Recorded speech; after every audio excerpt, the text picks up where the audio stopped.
भारत के सरकारी अफसरों को दे जाने की स्कीम को अमेरिका ने पकड़ के उस पे एलिगेशन लगाया कि तुम भ्रष्टाचार करके पैसा नहीं कमा सकते। मुकदमा किया और मुकदमे में सम्मन दिया है कि आप अपना जवाब दीजिए। अब हमारे किसी एमएलए पे मुकदमा होता है तो भारतीय जनता पार्टी क्या कहती है, अरे आप जाइए ना, आप कोर्ट में जाइए, आप इन्वेस्टिगेशन एजेंसी के सामने जाइए, आप ईडी के पास जाइए, आप सीबीआई के पास जाइए, और अगर आपको कुछ कहना है तो आप कोर्ट में जाइए। यही कहती है भारतीय जनता पार्टी। हर प्रवक्ता उनका छोटे से छोटा आदमी यही समझा रहा है। तो हम भी अदानी जी को कह रहे हैं, अरे जाइए ना, कोर्ट में जाइए, इन्वेस्टिगेटिंग एजेंसी आपको बुला रही है, आप अमेरिका जा ही नहीं रहे, आप भाग रहे हैं।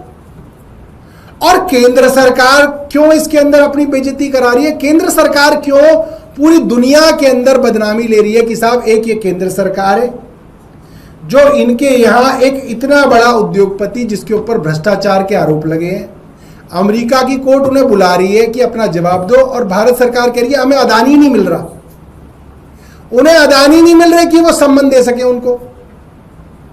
6 महीने हो गए और ये आरोप कोई भारत सरकार पे पहली बार नहीं लगे हैं, आरोप तो बहुत लगते थे।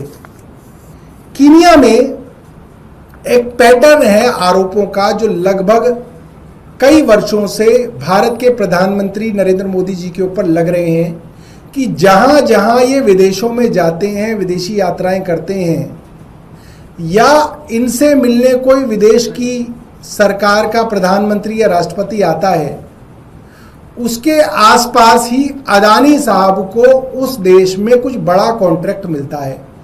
ये लगातार एक पैटर्न सामने आ रहा है और इस पे आरोप लग रहे हैं कि इसके अंदर कुछ गड़बड़ी है, ये इतना साफ नहीं है जितना दिख रहा है।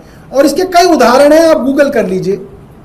कीनिया में प्रधानमंत्री नरेंद्र मोदी कीनिया के प्रधानमंत्री रूटो से नई दिल्ली में मिले दिसंबर 2023 में, और उसके कुछ दिनों बाद अदानी साहब को 1.85 बिलियन डॉलर की एयरपोर्ट लीज का कॉन्ट्रैक्ट मिल गया।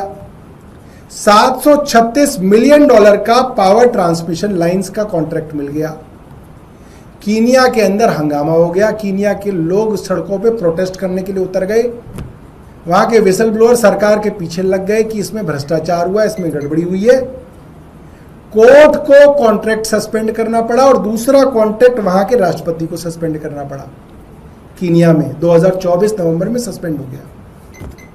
श्रीलंका में प्रधानमंत्री मोदी 2015-2019 में गए और आरोप लगता है कि इसी कारण अदानी को 442 मिलियन डॉलर का विंड मिल पावर प्रोजेक्ट मिला, जिसके लिए आरोप लगातार लगते रहे। और एक अमरीकी, माफ कीजिएगा, एक श्रीलंका की के बड़े अफसर ने अपनी पार्लियामेंट की कमेटी के अंदर ये बयान दिया कि भारत की केंद्र सरकार के दबाव में श्रीलंका सरकार को ये कॉन्ट्रैक्ट अदानी को देना पड़ा, ये आरोप लगे।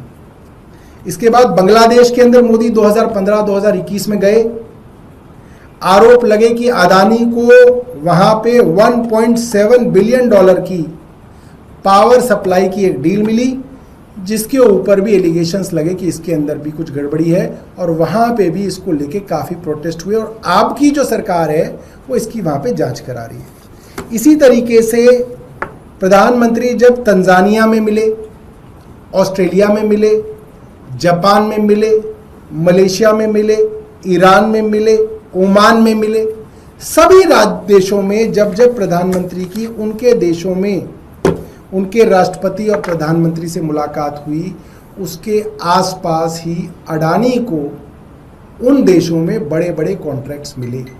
और ये आरोप लगातार लग रहे हैं कि प्रधानमंत्री का उन देशों के प्रधान से मिलना और अडानी को कॉन्ट्रैक्ट मिलना, इसके बीच में कुछ तालमेल है। ये एलिगेशंस लगातार लग रहे हैं।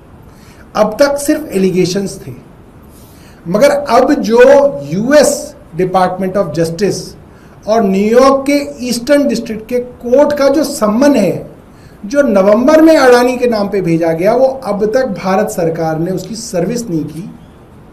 ये एलिगेशन नहीं है, ये प्रमाण है, ये एविडेंस है कि भारत की केंद्र सरकार सीधे तौर पे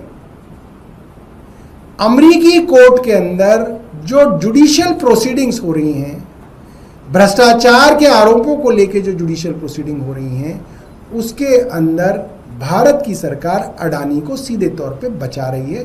और मुझे लगता है इससे देश की छवि पे बट्टा लग रहा है। बहुत बहुत धन्यवाद।